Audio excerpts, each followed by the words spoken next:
Joining us now on the opposite end of the age spectrum to talk Caleb Williams. I don't know how old Ty Dunne is, but Ty Dunne, GoLongTD, joining us here on the Mason Crosby Show. Follow him on Twitter at Ty Dunne. Tyler, how we doing today, my friend? Doing fantastic. I mean, if I have the opportunity to catch up with an old pal and Mason Crosby, I got to do it. This is great to see you. Congrats on joining the dark side, Mason. Thanks. I know. It still, feels a little uncomfortable at times, but, we're here. We're doing our thing, and your beard is looking really nice. Yeah, so I'm all for that. We were just talking crossbows and hunting, and I feel like you could go and be in the woods right now and, and sneak up on a deer. Easy. I tell you what, that's how we first connected way back when. Maybe you don't remember, but was it 2006? I think I was still in college at Syracuse and freelancing at the Packer Report. And you were kind enough to give a snot-nosed college kid who still had hair at that time, 30, 40 minutes of your time. And you compared kicking to hunting and patience. And there's so many similarities. So I actually just moved out to the woods. I got to get into it. You just, exactly, right? Yeah, get back out there. Get into the woods. Get into the woods. Well, we're going to get into the woods for sure because I'm so excited. As soon as I saw this 3-part series you put up, I'm like, all right, we got to get Ty on and talk about this. So, tell our listeners, what you're doing with your Go Long, subscription page where you're, is it GoLongTD? Is that what the actual title is? Perfect. And then, what you kind of compelled you and what you kind of were seeing that made you want to write this 3-part series called House of Dysfunction all around the Chicago Bears and seemingly mainly Caleb Williams and what's going on there with that starting quarterback in Bear country. Yeah, so I think it would have been November of 2020 is when I launched GoLongTD.com. Just, you probably remember, I took up way too much of your time at your locker. Always gravitated toward the feature stories, just hurling myself into people's worlds, whether it's a player profile, seeing what makes a guy tick, or a palace intrigue type of story, chatting with, in this case, 32 different sources to see what is really happening there at Hallis Hall. To answer your question, what intrigued me about the Bears is probably what intrigued everybody about the Bears way back in January when Ben Johnson is hired. Holy hell, I mean, what a combination to have this brilliant X and O mind. Everybody out there in Green Bay and Milwaukee and all of Wisconsin saw it with what the Lions were able to do on a down-to-down basis. And I've talked to a lot of Lion players. I mean, this is a coach who is a mad scientist. He locks himself in his office, figures out every answer to every question. Yeah. And I'm coming to this from a place of optimism, frankly, because, from afar, it seemed like Caleb Williams played pretty well at times last year. There was a highlight here, a highlight there. Remember what he did at USC? And I'm thinking, man, you take this and you take that and you pair it together. This will be fun. And then the more I talk to people, the more you realize 2024 was not fun, especially for those coaches. It was not fun. Who had a lot to say. And I don't know, man. I feel like Go Long exists. I think there's an NFL out there, an underbelly out there that isn't necessarily broadcast at a podium. That isn't there for isn't digestible for the masses. And these coaches, scouts, players, mostly former, but some even current, they just wanted to share their reality of how things really went down last year. And we could talk for hours about it, but mainly Caleb Williams was not open to coaching, and it was immediate. He's described as petulant, entitled, kind of introverted. And really, they took a hacksaw to their own offense. The playbook was just completely castrated because this is what Caleb wanted, right down to the play call, right down to taking out checks and audibles. And you said in the article or in this series that he went back to, he wanted ready, set, go. Is that literally what was going on there in Chicago? Like he was not doing any of the the color calls and anything like that. It was literally just back to elementary school, playing on the playground, ready, set, go. It's crazy that was going on over there. And I had to ask this coach to triple confirm that because my mind was blown as well. But yeah, that's what I was told. And between that and this tendency to kind of clap right before the ball would come to him. These edge rushers are just, I mean, they're just firing off the ball. I mean, the O-line coach is on the headset like, can we effing change the snap count, do something here? Meanwhile, like the formation would be backwards. He'll forget to motion a player. And this stuff just lingered throughout the course of the season. I mean, really up to the end. I mean, there was a Saturday walkthrough they had in a team hotel ahead of a Lions game where he actually played really well, which kind of shows you there's talent there. He botched like 4 of the first 8 play calls in that walkthrough. And these coaches are thinking, man, nothing is changing here. So Ben Johnson has his work cut out for him because Ben Johnson wants to run his offense. Yeah. He wants to do as he should. So it's incumbent upon Caleb Williams to keep up with Ben Johnson and his offense. They're not going to twist and contort and bend over and can just completely change everything that they had before. Right. Yeah. I mean, you could hear it, and they were talking, the announcers on Monday night, Aikman and gosh, why am I forgetting? Buck. Yes. Sorry. Yeah.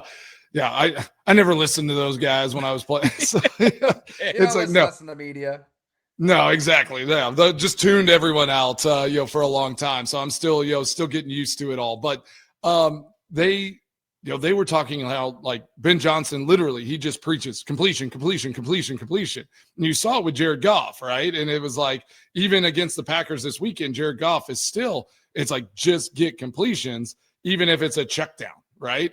And those first 15 plays from Caleb Williams, I think we were all like, the scripted 15, those first plays, it's like, all right, like Ben Johnson has him doing what he wants him to do. He's getting rid of the ball quick, doing all that. And then all of a sudden, Caleb Williams gets, play calls get opened up, things start happening, and he's starting to make some bad choices. I mean, from all your conversations, is that seemingly the type of person and player he is, where he's just going to kind of, once it gets opened up and he's like left to his own devices, he's going to start making some bad decisions, get a little caught in between things? Because that's what it looked like on Monday night. Yeah, like how validating was Monday for you, Ty? I got to bite the tongue. We all should, because it's one game. I mean, the week 1 overreaction. Bring us down. Yeah. All right. Hey, I'm in the media now. You talked about it. I'm an overreaction machine now. Like, I'm just like, me, like in all my time in Green Bay, just steady, like nothing, nothing pays it good or bad. But now I'm just like, I'm riding the wave. I'm all over the place. Which is, I think, good to an extent, because one football game means 10 times more than one baseball game. So there is a lot at stake every week. Don't get me wrong. I'm thinking back to just the Packers a few years ago got walloped by the Saints, like in Jacksonville. And it seemed like, oh my God, what's going to happen here? And everything was okay. So, but no, I think that those concerns were real though. I think everything that these coaches detailed in our series in terms of just not being able to play in structure, not being able to function in terms of motioning players in a timely fashion. And maybe the safety comes down and you've got to get some help over there, or you flip the running play to the other side. All of those little things kind of drove these coaches batty all season long. And you saw a lot of that in this game. But I think what's maddening is you do see him complete the first 10 passes of the game. You do see him escape. I mean, he should have been sacked 5 or 6 times against the Vikings and managed to spin his way out of there, make something out of nothing. So the talent's there. I mean, even that Saturday walkthrough where he screwed up 4 of the 8 play calls, he played really well against the Lions the next day. Well enough for Ben Johnson to want to take that job in Chicago. So that's where it's tough. It's like, man, there's clearly talent here. He's got a great arm, but is he willing to work behind the scenes? As you know, Mason, I mean, playing quarterback is so much more than just talent. Like, you've got to know what's burning inside of somebody and how they're going to respond to adversity. And when adversity strikes, Caleb hasn't faced a lot of it in his life, high school to college to the pros. But when it has stricken, he hasn't responded the right way. Like, if a coach has called him out, he will turn around and just walk the other direction without saying anything. So that to me, that's not sustainable. His play style doesn't seem sustainable. And that 6th sense reaction to when what hits the fan, that's not sustainable. It's going to take him looking in the mirror and taking some accountability here. For sure. We got Tyler Dunne joining the Mason Crosby show. You can check him out, GoLongTD.com or at Ty Dunne on X. Just talking about House of Dysfunction and those Chicago Bears to the south. And what's going on down there. But I loved when, just kind of in the little blurbs that I was able to, get, because on your site you can subscribe and jump on and you get all of your inside thoughts and all these articles that you wrote. But I was so curious about the draft process, right? And like the personnel meetings, and how you said it was just like there was no question. I mean, it was like Caleb Williams, and they just wouldn't even like do the due process on all these other players, because it just was like, it was going to be Caleb Williams, no questions asked. And just kind of what a miss that might have been, just to not break it down fairly and make sure you were getting the right guy for the job. Well, especially after, now he's 0-3 against all the other quarterbacks in his draft class at this same time too, right, Ty? Like, very good line as well to use against this house of dysfunction. That blew my mind more than anything. It's 3 parts. I think like 27,000 words, talked to 32 people for this. What blew my mind more than anything is the complete lack of discussion. Forget debate. A lack of discussion, genuine discussion around Jaden Daniels, Drake May, let alone Michael Penix, Bo Nix, JJ McCarthy. What I was told is they quite literally laughed Drake May off the screen. Ryan Poles is manipulating the draft meetings in a way to where he's showing Drake May's worst moments, running around, throwing at awkward angles, the spirals off, a receiver cuts one way, he throws the other way. And it got to the point where people are laughing, and the quote per a scout in that room was Ryan Poles saying, this makes my chest hurt. This tape makes my chest hurt. And there was somebody in the room, Chris White, who did speak up and say, look, this isn't fair what we're doing to this kid. Let's watch something else. Got a little contentious. It was a little tense. And eventually it kind of reverted back to laughter, mocking. And that was it for Drake May. I mean, they completely didn't consider him. But Jaden Daniels as well was never a serious consideration. And I think they were interested in bringing him in on a top 30. But at that point, Jaden Daniels camp, I talked to somebody close to Jaden Daniels. They knew where this was going. They knew that the Bears had the blinders up. They were all in on Caleb Williams for weeks, months. They didn't want to be a part of a quote-unquote dog and pony show. So it was so disingenuous, they turned it down. And it's just too bad because, I mean, this is the most consequential decision in modern Bears history, maybe ever. Maybe in all 106 years. Nothing matters more than nailing this draft pick. And you don't even really open it up for genuine dialogue. It'd be frustrating if you're a Bears fan. And look, maybe Ryan, no, not maybe. He definitely would have taken Caleb Williams anyways. Don't get me wrong. Yeah. He loved Caleb Williams back to 2022. He saw Mahomes. He's a former Chiefs scout. He was all in. But I think that there's some frustration with people on his own staff in that you're not even really thinking about these other quarterbacks. You're not really talking about them. It's a farce. It's quote unquote rigged. And that's the kind of stuff that happens when a team has one winning season since 2012. Well, Ty, like, how much of that is like very typical though with like the number 1 pick? All right. Especially, I think of when, another great situation, Urban Meyer in Jacksonville, right? And him saying like in February, hey, we got the number 1 pick. We already know who we're taking. Like, don't even worry about it. Trevor Lawrence is our guy. Like, when you hear all this information, like maybe you just fall in love with someone at the number 1 pick, but like, what's the point of like carrying out the rest of the other processes during draft day? If you're already sold, you might as well just come out and say it.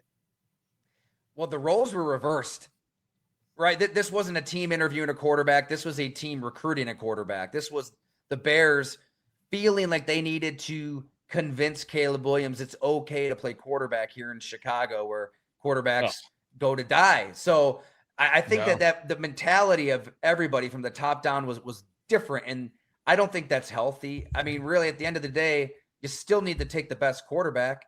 Like, all of these scouts are all over the country living out of hotels, away from their families, away from birthdays. Like, you've got, it's like, what's the point of having that staff if you're not going to like listen to it at least a little bit? I mean, it is the GM's job. Like, they put their job on the line to make the final decision, and they're held accountable above all else. So I totally get that. But yeah, like all these people in that room deserve to at least like put the work that they did out on display and just say like, all right, let's be appreciative for this. It doesn't have to be a long conversation, but I do believe that there might be something to look at here, right?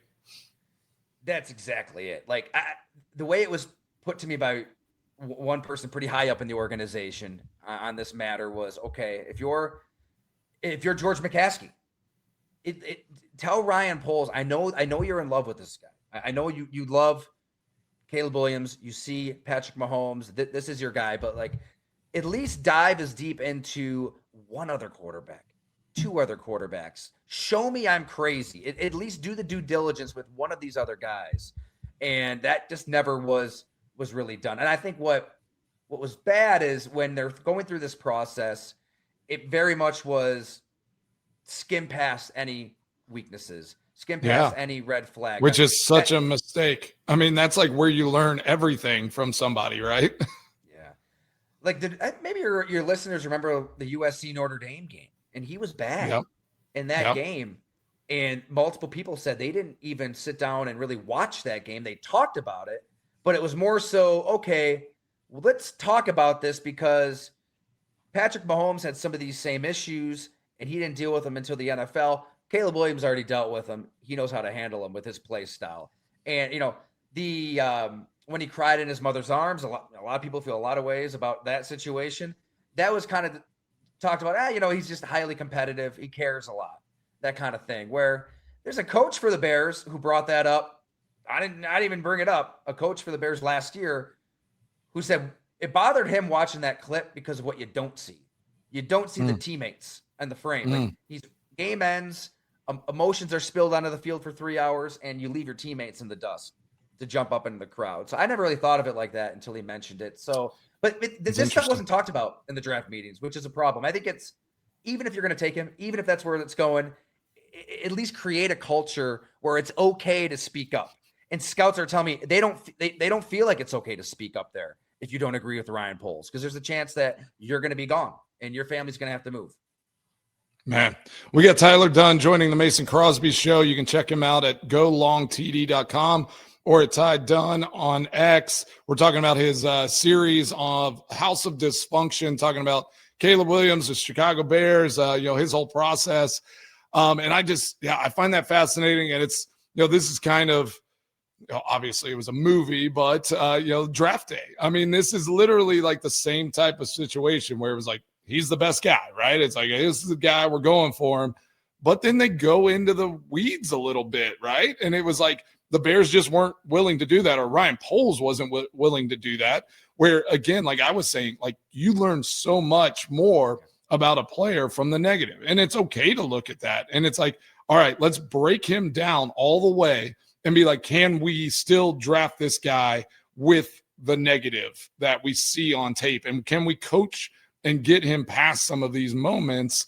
And for me to not do that due diligence, they probably watched it, but it's like to not just be critical in that moment just feels like a wild miss in such a big moment to not go into those depths. And obviously it sounds like you talked to people that felt that way as well. They're just like, how do we not look at this? Because I want to ask you, Ty, like, do you think that they felt like they can teach Caleb Williams' work ethic? Do you think you're going to, instill a cultural like shift? Ben Johnson now is going to come in here and teach him how to work harder or work different. I mean, talk to that. I mean, you were in the locker room in Green Bay and you've been in locker rooms for a long time. Like, when guys are just built different, they do things the right way. And those things are not easy to teach, especially whenever you're 22, 23 years old. Like, it's hard to teach, an old dog new tricks. So talk a little bit about that and, kind of what that looks like there for the Chicago Bears. Yeah. I'm thinking back to the end of last season. There was a coach on that Bears staff who looked at Caleb Williams and said, look, this year it's going to be all on us, right? That's going to be the narrative. It was the coach's fault. Next year, you've got to take some accountability. It's on you to take that step. And I think this is the defining moment of Caleb Williams' NFL career, because last year, from OTAs into training camp, this whole role reversal of Bears recruiting player, not necessarily Bears interviewing player, it really did kind of seep onto the field. I don't think like Ryan Poles just sat down and said, we've got to coddle this guy. But actions speak louder than words. His best friend, who, quote unquote, by a coach on the Bears staff, couldn't play a lick, is on the practice squad. Like he barely did anything at USC and Nevada, but he's Caleb's friend, so he's hanging around on the practice squad. They completely just neutered their playbook, like we discussed, just changing everything to kind of placate and do what Caleb wants to do. So yeah, it by the time they wanted to hold him accountable and be tough with him, with Thomas Brown as the interim head coach, it was too late. Where I think now you better get on board with Ben Johnson with how he wants to run the offense and how he's coaching you hard and being accountable, or you'll be done. Right? It's gonna be one way or the other. This could work out still because Ben Johnson is incredibly smart, and you saw it Monday night. He's going to stay the course. Yeah. Yeah. It could go that route, or what is Ben Johnson's breaking point at this? If this continued and the struggles that we heard about in 24 continue in 25, I could see Ben Johnson having the power, unlike Eberflus, Waldron, and Thomas Brown, having the power to say, no, I'm making $13 million a year. We're running my offense. I think Tyson Bagent can do it. We're going to go to him. Yeah, that would be wild. I don't know. That would be awesome. It's realistic at some point. The extension speaks so much louder now with you, Ty, to Tyson Bagent. Ty, we could talk all day about this, I'm sure. We're up against the clock kind of here. Appreciate you jumping on. Why don't you plug your stuff again, though, if people want to read some more about it, Ty, because this was awesome to hear you. No, thanks so much for the opportunity, man. And great to see you again, too, Mason. Heck yeah, Tyler. I appreciate you jumping on, buddy. Yeah. Just GoLongTD.com. We no ads, no sponsors. Really, it's just we're completely powered by the people because we just want to maintain our independence to think freely and do these kind of deep dives. So just $8 a month or $50 for the year, and you can get all 3 parts to this Bears series. I'd imagine there's a lot of Packer folk out there that will appreciate it. For sure. Yeah, for sure. Get them excited for that. Yeah, that Bears matchup later in the season where it's like, oh man, they're a mess down there. Let's go and take this thing down. Ty, thank you so much. Have a good rest of your day, my man. Hey, thanks so much, Tommy Mason.